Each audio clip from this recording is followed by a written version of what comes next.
président directeur général de la SAITI, Société algérienne, donc des études d'infrastructure. Donc on est une filiale donc, du groupe GIK. On est plutôt donc dans tout ce qui se rapporte donc en métier de l'ingénierie, donc surtout tout ce qui est développement des infrastructures routières, ferroviaires, aéroportuaires, portuaires, et même tout ce qui est développement donc des grands sites industriels et des parcs logistiques et des zones industrielles. Très présent dans le marché algérien depuis pratiquement donc début des années 70. On a participé donc à tout ce qui est développement donc des infrastructures publiques dans le domaine de la route et dans le domaine du rail. Donc dans le domaine de la route particulièrement, on a fait les premières esquisses donc de l'autoroute Est-Ouest. On a fait aussi donc les esquisses donc de la future autoroute donc du Haut-Plateau. On est très présent donc dans l'autoroute Nord-Sud qui est un dédoublement donc de la ligne 1 pour vraiment desservir un peu le Haut-Plateau et le Grand Sud algérien interconnecté avec tout ce qui est pays donc subsaharien. Donc c'est un prolongement donc de la transsaharienne. Pour ce qui est donc de la route de la soie, en fait, ce corridor donc, que je viens donc, de décrire maintenant, donc, tout ce qui est réseau routier, autoroutier, infrastructure donc, du rail, aéroportuaire et portuaire, tout ça vient vraiment se tenir à ce que le continent africain donc, se dote d'une interconnexion donc, avec la route de la soie. La route de la soie, donc, qui était par le passé un rêve, vient maintenant donc de se réaliser avec un pas géant. Pourquoi je dis un pas géant? Parce que l'Euro-Asie, l'Eurasie en fait, c'est un projet qui vient d'être pratiquement réalisé donc, par la Chine, où on voit que l'Asie est vraiment interconnectée donc, avec le vieux continent, avec l'Europe. Et là, le continent africain ne peut vraiment se développer je dirais séparément ou bien déconnecté donc de ce monde qui est l'Eurasie. Donc en matière donc justement donc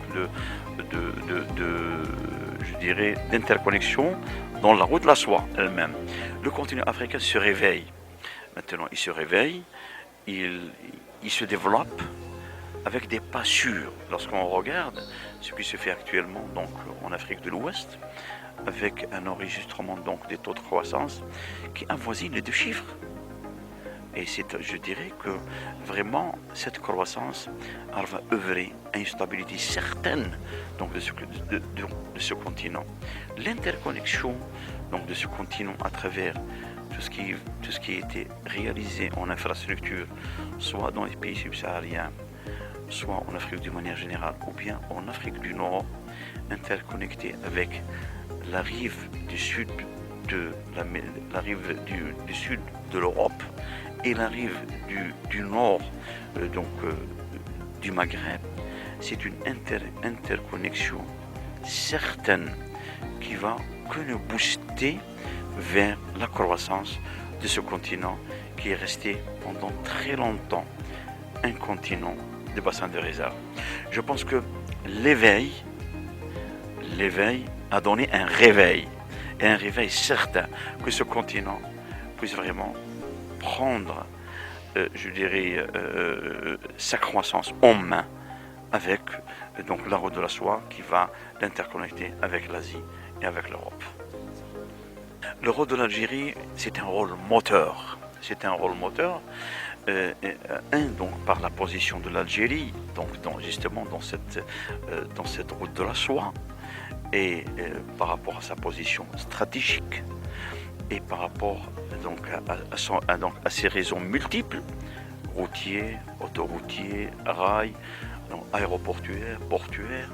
Donc c'est un rôle moteur d'interconnexion avec tout ce qui est pays subsahariens. Donc l'interconnexion que fait l'Algérie avec la route de la soie, elle va booster davantage le continent africain. Alors l'organisme du système, je dis que au plan de la logistique, c'est vraiment le top. On souhaiterait vraiment le développement de la dimension internationale dans les prochaines éditions, Inch'Allah.